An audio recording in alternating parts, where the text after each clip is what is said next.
I'm Tegan Harris, and my research project is over the Tax Cuts and Jobs Act and its effect on the Section 179 expensing allowance.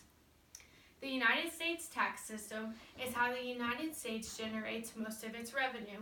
As you can see, income taxes provide 47% of the revenue for the United States.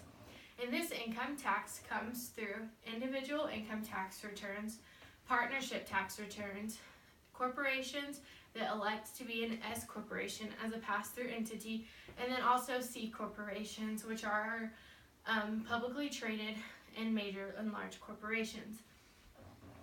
And the way that our United States tax system is set up is, as most of us see when we go and vote and just through watching politics, we mainly have a two-party system, and we have one side that believes in high taxes, and we have one side that believes in lower taxes. And so this often comes through many different changes in legislation. As one takes power, they change legislation to raise taxes, and as another one takes power, they change legislation to lower taxes. And one way that we see taxes lowered is through deductions and tax breaks. To look at the Tax Cuts and Jobs Act, it was passed by Congress and signed into law on December 22nd, 2017. It is the largest overhaul in our tax system in over 30 years. There are huge reductions in our tax brackets, and many will see this on their individual tax returns as they will be taxed at much lower rates than they were in the previous year. There is also an addition of a QBI deduction, and that is a qualified business income deduction, and that allows mostly small businesses and partnerships and S corporations a 20% deduction of their qualified business income. This is limited to some thresholds, and so it will not always be 20% for everyone, but it is to help equal and level out the big lowering of the corporate tax rate.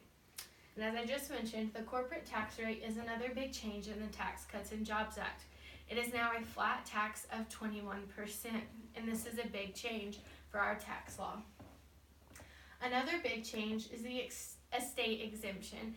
The estate exemption is now in the tens of millions, as it was very low before, and so this will now disqualify a lot of estates from having to pay estate taxes. Now on to Section 179, which is the expensing allowance that my project is focused on. This was brought into the law through the Small Business Tax Revision Act in 1958. And the focus in that act was on small business, and that's where the Section 179 was really focused on at first. It was only a $4,000 allowance for married filing joint in 1958. So that really only affected small businesses because $4,000 was not that much to a big corporation to really affect their expensing. And then this is an expensing allowance for business equipment. So as you can see, there are many different little pictures here of equipment and trucks and airplanes and things. And for equipment to qualify for the Section 179 allowance, it has to be tangible, and it has to be used for the business at least 50%. And it also has to be purchased by from an unrelated party. Changes to the Section 179 through the TCJA are that it is now a $500,000 allowance.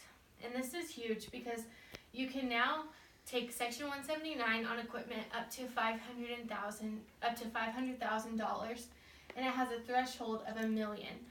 So you can take the deduction on individual pieces of equipment up to $500,000, but it cannot total and equal more than $1 million.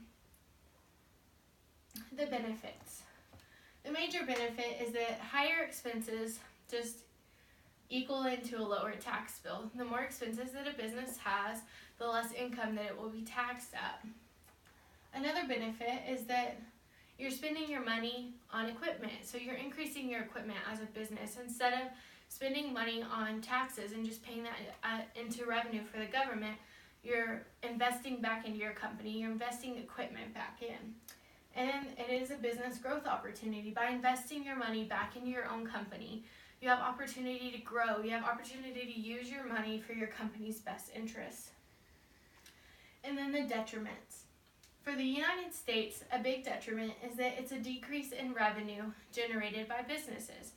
And so through taxes, the United States will get less money from businesses because the less income that they have, the less taxes they will pay. And then for the company, there's a detriment of the possibility of unnecessary purchases. Is a company trying to not pay as much taxes by buying more equipment that they don't need and they won't use. And for that, as a company, that's an unnecessary purchase. And to purchase equipment to deter a tax bill, you really have to purchase a lot more in taxes money-wise than you would be paying if you just paid the taxes. And so can also lead to an increase in cash outflows, which can be a bad thing for a company because some companies need cash on hand. And this can also push some companies into debt by paying for notes to buy equipment. So my conclusion is that businesses will benefit from the passing of the Tax Cuts and Jobs Act through Section 179. Businesses will be able to invest in themselves. Businesses will be able to pay less in taxes, to pay employees more, to grow more. And through this, businesses will be better off. Their tax bill will look lower, and they will be able to spend money on things that they need. If they need equipment and they're worried about this $1,000 tax bill that they're going to pay at the end of the year, they can buy the equipment they need and it will lower their taxes at the end. And so although there are many things in the Tax Cuts and Jobs Act that are seen as not good or seen as bad, I believe that the changes to Section 179 will be good and will benefit businesses and make them better off in the end.